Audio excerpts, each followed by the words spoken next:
안녕하십니까. 네, 오늘 목사님 가정의 특창을 통하여서 우리의 몸과 마음과 생각에 새겨져 있는 그 십자가를 다시 한 번 더 떠올리게 하심에 하나님께 진심으로 감사합니다. 오늘 이 시간 야훼 라파라는 주제로 함께 은혜 받는 시간 되시길 간절히 바랍니다. 출애굽기 15장 22절부터 27절 함께 보시겠습니다. 출애굽기 15장 22절부터 27절 말씀입니다. 구약 성경 106페이지입니다. 출애굽기 15장 22절부터 27절 말씀입니다. 함께 교독하도록 하겠습니다. 제가 짝수절을 읽으면 성도님들께서 홀수절을 읽어주시면 감사하겠습니다.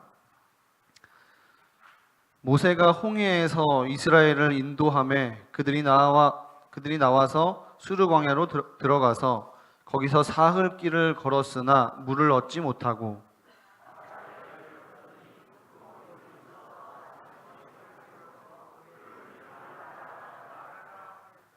백성이 모세에게 원망하여 이르되 우리가 무엇을 마실까 하매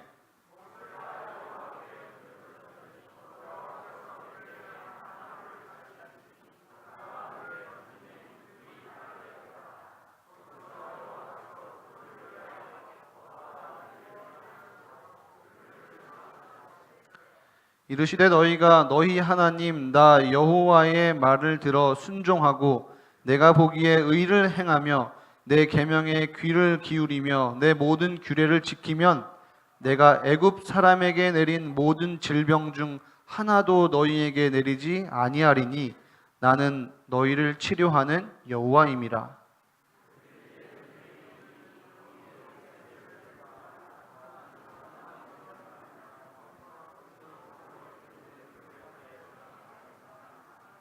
아멘.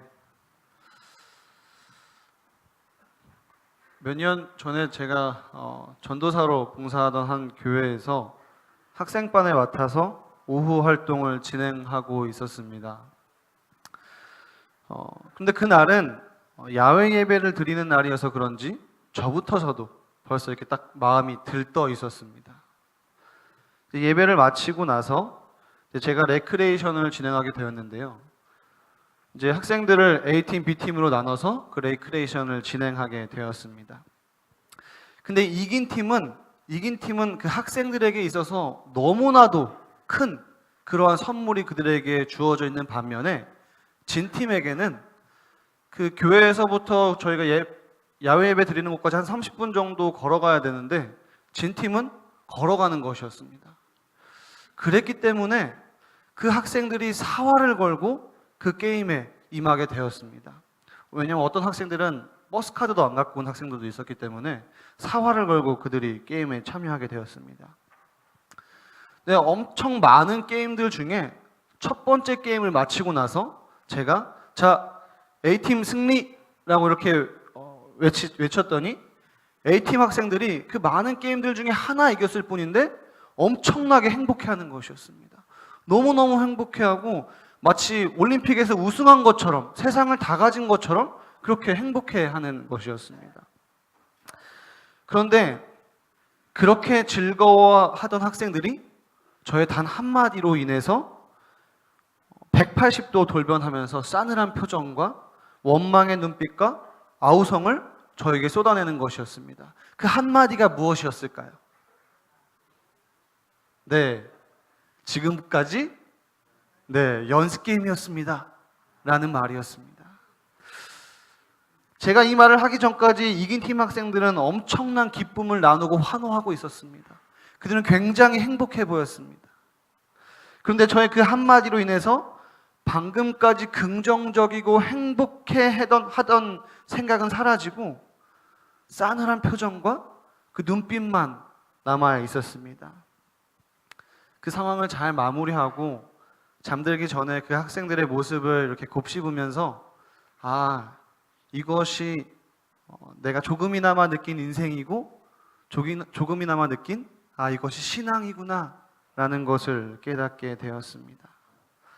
내가 계획한 대로 진행되고 내가 원하는 대로 진행되고 나의 삶이 마치 하나님의 축복이요 은혜인 것처럼 잘 진행되는 반면에 어느 날 갑자기 나에게 찾아온 어두운 그림자가 있고요. 그 엄청난 폭풍우가 쏟아져 내린다면 우리는 그럴 때에 너무나도 쉽게, 너무나도 반대되는 감정을 표현하게 됩니다. 오늘 본문 출애굽기 15장 22절부터 27절의 본문을 통하여 이스라엘 백성들의 마라의 사건을 통하여 그들이 잊은 것은 무엇이며 그리고 우리가 잊지 말아야 할 것은 무엇인지 함께 은혜 받는 시간 되시길 간절히 바랍니다. 오늘 본문을 살펴보기에 앞서 출애굽기 15장 1절부터 21절까지는 어떠한 사건을 노래하는 이야기였나요? 이스라엘 백성들이 홍해바다를 건너고 나서 하나님께서 그들을 구원하신 것에 대한 감사의 노래요, 감격의 노래였습니다. 기적을 행하신 하나님, 그 하나님께서는 적들을 홍해바다에 수장시키시는 놀라운 역사를 보여주심으로 그의 백성을 전능하신 오른팔로 구원하셨다라는 그 구원의 노래요, 감격의 노래요, 감사의 노래였습니다. 그들이 얼마나 신났을까요? 그들이 얼마나 행복했을까요? 자신들의 눈앞에서 바다가 열렸다 닫혔다, 자신들의 적들이 죽고 수장되고 그러한 모습을 보면서 아, 하나님은 살아계시구나, 그 모습을 나의 눈으로 직접 확인했을 때 그들은 얼마나 행복했을까요? 그들은 노래도 부르고요, 춤도 췄습니다. 자신들의 즐거움을, 자신들의 그 감사한 마음을 아주 엄청나게 표현했을 것입니다. 그런데 춤과 노래가 끝난 오늘의 본문인 22절부터 27절의 시작은 이러한 문장으로 시작합니다. 모세가 홍해에서 이스라엘을 인도하며 그들이 나와서 수르 광야로 들어가서 거기서 사흘 길을 걸었으나 물을 얻지 못하고. 이스라엘 백성들이 홍해 바다를 건넌 후 감격의 찬양을 부르고 하나님 앞에서 감사를 드린 지 사흘 만에, 사흘이 지나서 그 떼양볕에서 사막을 걸은 지 사흘이 지나 물을 얻지 못한 상태로 극한의 그 갈증을 느끼는 상태로 그들은 마라라는 장소에 이르게 됩니다. 하나님께서 마라의 사건을 허용하신 데에는 과연 어떠한 뜻이 있었을까요? 이스라엘 백성들로 하여금 홍해바다의 기적을 경험하게 하시고 불과 사흘이 지나지 않아서 마라의 쓴물을 경험하게 하신 그 하나님의 뜻은 어디에 있었을까요? 오늘 이 시간 마라의 사건을 세 가지로 조명해 보고자 합니다. 먼저 첫 번째로는 하나님의 시험입니다. 하나님의 테스트였다는 사실입니다. 시험에는 파괴적인 시험이 있고요, 건설적인 시험이 있습니다. 그런데 하나님께서는 파괴적인 의미에서 시험을 우리에게 시험하지 않으십니다. 그러한 시험은 사단으로부터 오는 것이지 하나님이 내리시는 것이 아니라는 것입니다. 반면에 건설적인 시험, 다시 말해서 생산적인 시험이 있습니다. 학교에서 선생님이 학생들에게 시험을 치게 합니다. 그 시험은 필요한 시험인가요? 필요하지 않은 시험인가요? 네. 세상의 모든 학교를 졸업하시고 이곳에 앉아 계신 성도님들께서는 이제 안식일 학교에 이제 출석하고 계신데요. 모든 학교를 졸업하신 성도님들께서는 학교에서 치르는 시험이 필요하게 느껴지시나요? 안 필요하게 느껴지시나요? 네, 필요합니다. 시험을 치게 되면 크게 두 가지 유익이 있습니다. 첫 번째는 어떠한 부분에서 자신의 실력이 부족한지를 파악하게 됩니다. 아, 내가 수학 성적이 떨어지고 있구나. 아, 내가 사회 성적이 떨어지고 있구나. 나의 부족한 자신의 약점을 파악하게 됩니다. 두 번째로는 시험을 통해 자신의 약점을 발견하고 그 약점을 보완할 수 있게 되는 것입니다. 이처럼 시험은 자신의 취약한 부분을 깨닫고 보완하게 합니다. 마찬가지로 하나님께서도 이와 같은 의미에서 우리에게 시험을 허락하십니다. 이것은 생산적이며 건설적인 시험입니다. 마라의 사건이 끝난 후 이 사건의 의미를 25절에 이렇게 표현하고 있습니다. 모세가 여호와께 부르짖었더니 여호와께서 그에게 한 나무를 가리키시니 그가 물에 던지니 물이 달게 되었더라. 거기서 여호와께서 그들을 위하여 법도와 율례를 정하시고 그들을 시험하실세. 하나님의 시험이었음을 성경은 명백하게 밝히고 있습니다. 그런데 이 시험에 대해 이스라엘 백성의 반응과 모세의 반응은 이제 극명하게 갈리게 됩니다. 먼저 24절에 이스라엘 백성들의 반응입니다. 백성이 모세에게 원망하여 이르되 우리가 무엇을 마실까 하매 모세를 원망하고요. 더 나아가서 하나님을 원망합니다. 절망의 감정을 넘어서 그들은 원망을 품게 됩니다. 이러한 백성들과 달리 25절에 모세가 여호와께 부르짖었더니 라고 표현되었습니다. 이 상황을 부조선지자 291페이지에서는 이렇게 표현합니다. 남자들과 여자들과 아이들이 기뻐 날뛰며 급히 샘물이 있는 곳으로 모여들었으나 모인 무리로부터 고통스러운 부르짖음이 터져나왔다. 그 물은 쓴 물이었다. 그들은 저 신비한 구름 속에 계신 하나님께서 그들과 모세를 거기까지 인도하셨다는 사실을 기억하지 못하고 공포와 절망 중에서 그들을 그런 길로 인도했다고 모세를 비난했다. 노란 글씨는 함께 읽도록 하겠습니다. 시작.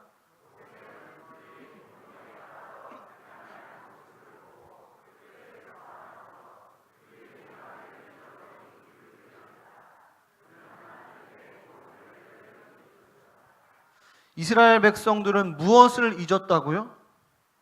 이스라엘 백성들은 하나님의 인도하심을, 하나님의 지금까지의 인도하심을 기억하지 못하게 됩니다. 그들이 기억하지 못하게 되므로 절망의 감정을 뛰어넘어 원망의 감정을 그들은 품게 된 것입니다.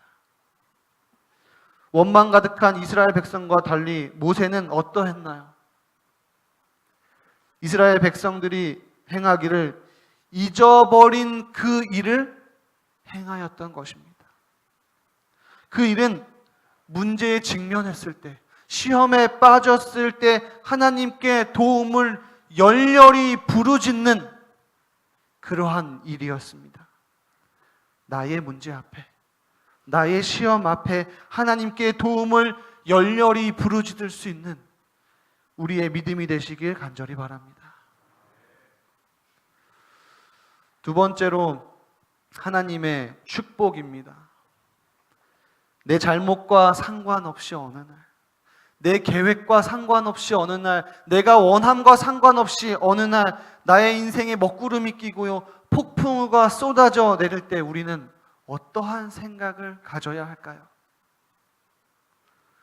앞서서 함께 나눈 은혜처럼 이것은 나를 유익하게 하시는 하나님의 시험일 것이라고 가장 먼저 생각해야 할 것입니다.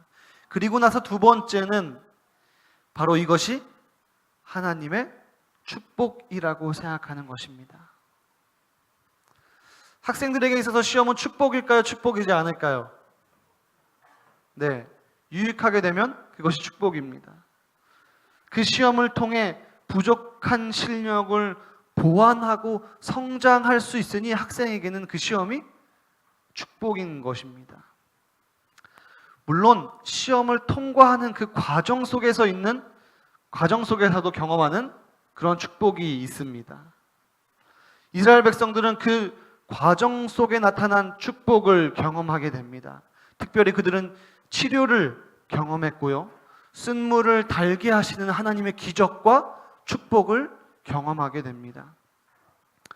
또한 그 과정에서 축복을 경험했을 뿐만 아니라 그 시험을 통과한 다음에 그들에게 있을 또 다른 축복이 기다리고 있었던 것이었습니다.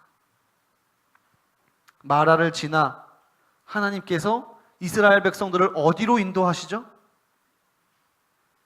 27절입니다. 그들을 엘림이라는 곳으로 하나님께서는 인도하셨습니다.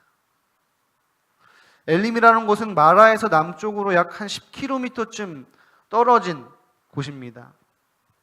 마라에서 조금 더 갔더니 엘림이라는 곳이 있었습니다.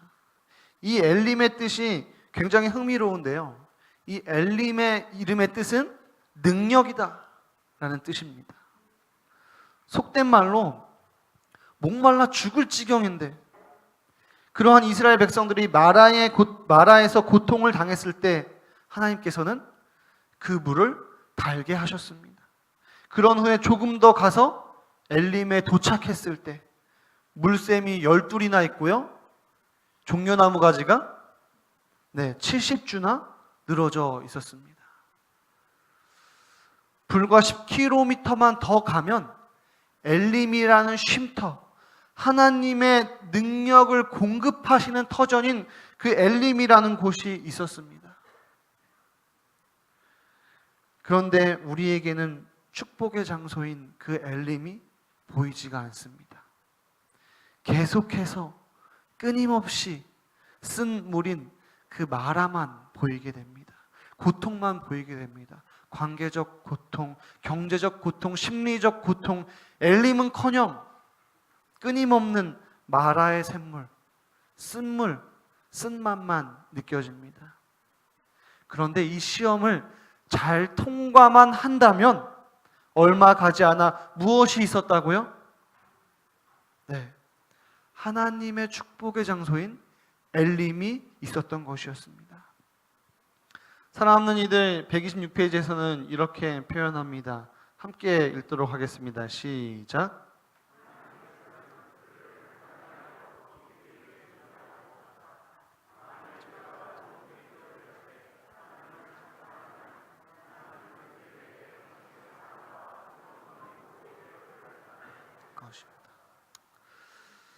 하나님께서는 이스라엘 백성들을 돕기 위해 당장이라도 도우시기 위해 준비하고 계셨다라는 사실입니다. 기다리고 계시는 하나님을 우리는 찾기만 하면 당신의 사랑과 끊임없는 보호의 표를 나타내실 것이었습니다. 다시 말해 우리에게 있어서의 가장 큰 축복은 물질적인 풍요요, 사회적 덕망과 명예가 아닌 우리에게 있어서의 가장 큰 축복은 하나님께서 우리를 위해 준비하고 계신다라는 사실입니다. 만물의 창조주요, 우리의 구속주이신 하나님께서 우리가 하나님의 도움을 열렬히 부르짖기만 한다면 하나님의 사랑과 끊임없는 보호의 표를 나타내신다라는 것입니다. 아멘이신가요? 아멘입니다. 우리에게 있어서 가장 큰 축복은 하나님께서 우리를 위해 준비하고 계신다라는 사실입니다. 그렇기에 이 마라의 사건은 하나님의 축복인 것입니다. 마지막 세 번째로 하나님의 계시입니다. 오늘 본문에서 하나님께서 무엇을 계시하셨나요? 하나님 자신을 계시하는 사건이었습니다. 우리는 고난을 통해 하나님이 어떠한 분이신가를 경험하게 됩니다. 고난은 하나님을 경험할 수 있는 좋은 기회입니다. 고난하면 떠오르는 인물, 성경 인물은 누가 있나요? 욥이 가장 크게 들렸는데요. 욥도 고난이 끝나고 나서 축복을 받았습니다. 욥기 42장에 보면 욥이 받은 여러 축복들이 쭉 기록되어 있습니다. 그런 욥에게 있어서의 가장 큰 축복은요, 42장 5절에 욥은 이렇게 고백합니다. 함께 읽도록 하겠습니다. 시작. 귀로 듣기만 하였사오나 이제는 눈으로 주를 배움나이다. 아멘. 내가 이 고난을 만나기 전에는 하나님 당신을 귀로만 들었었습니다. 다른 사람의 간증을 통해서요, 성경 말씀을 통해서 저는 귀로만 들었었습니다. 하지만 고난 속에서 몸부림치면서 저는 하나님을 경험하게 되었습니다. 하나님의 실제를 경험했습니다. 온몸으로, 전 인격으로 하나님을 경험했다는 것입니다. 고난은 하나님을 경험할 수 있는 너무너무 좋은 기회입니다. 머리로, 지식적으로, 정보로만 하나님을 아는 것이 아닌 온몸으로, 삶으로, 전 인격으로 하나님을 경험할 수 있는 그러한 기회라는 사실입니다. 출애굽기 15장에 나타난 오늘 본문의 사건을 통하여 하나님께서는 자신을 어떻게 계시하셨나요? 쓴물에서 단물로 변화시켜 주셨습니다. 쓴물을 경험한 이스라엘 백성들은 모세에게 그리고 하나님께 원망합니다. 그래서 모세가 하나님께 도움을 열렬히 부르짖습니다. 그 부르짖음을 들으신 하나님께서는, 준비하고 계셨던 그 하나님께서는 모세를 통하여 한 나무를 물에 던지니 쓴 물에서 단물로 변하게 된 것입니다. 이 기적을 일으키신 후 하나님께서는 자신을 어떠한 분이라고 표현하셨나요? 네, 26절입니다. 나는 너희를 치료하는 여호와임이라. 아멘. 치료하는 여호와, 치료하시는 그 하나님을 히브리어로 야훼 라파라고 합니다. 야훼 라파. 이스라엘 백성들은 출애굽기 15장의 사건을 통하여 하나님이 치료하시는 하나님, 야훼 라파라는 사실을 그들은 직접적으로 자신의 온몸을 다하여 경험하게 됩니다. 자신들의 고통과 질병을 치료하시는 하나님을 경험하게 된 것입니다. 이스라엘 백성들의 마음과 삶을 치료하신 그 하나님께서 오늘 우리의 상황 속에도, 삶과 가정과 관계 속에도 함께 하시길 원하십니까? 우리의 어두운 상황 속에, 문제 속에, 시험 속에 치료의 하나님이신 야훼 라파께서 함께 하시길 간절히 바랍니다. 그런데 그 치료의 하나님께서 그냥 말씀으로 치료하실 수 있으셨고, 그냥 치료하실 수 있으셨음에도 불구하고 나무 하나를 가지고 치료하셨습니다. 그 나무를 쓴 물에 던졌습니다. 하나님께서는 그로부터 오랜 세월이 지난 후 죄로 인해 허덕이고 있는, 죄로 병들어 있는 인생을 위하여, 그 인생들을 치유하시기 위해 한 나무를 사용하십니다. 베드로전서 2장 24절입니다. 함께 읽도록 하겠습니다. 시작.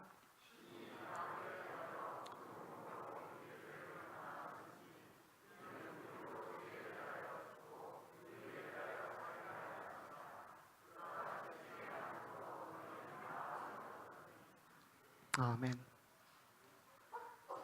죄로 인해 허덕이고 있는, 죄로 인해 병들어 있는 그 인생을 치유하시기 위해 하나님께서는 그 나무를 사용하십니다. 그 나무는 예수 그리스도의 십자가입니다. 사랑하는 태계원교회 성도님 여러분, 2018년 개인마다 다사다난했을 거라, 다사다난한 한 해였으리라 생각이 됩니다. 어떻게 보면 우리는 그리스도인으로서 이 세상에서의 삶은 너무나도 억울하고요. 너무나도 버겁고 너무나도 힘든 삶인 쓴 인생을 살 수밖에 없는 그러한 삶을 살아갑니다. 하늘의 선택을 하고자 끊임없이 몸부림치며 피투성이 인생, 쓰디쓴 인생을 살아가게 됩니다. 이러한 쓰디쓴 인생 앞에 예수 그리스도의 나무, 예수 그리스도의 십자가로 말미암아 단 인생으로 변화되며 단 인생으로 치유되며 단 인생으로 치료될 수 있는 야훼 라파, 치료하시는 하나님을 경험하게 되시는 저와 여러분이 되시길 간절히 바라며 말씀 마치겠습니다.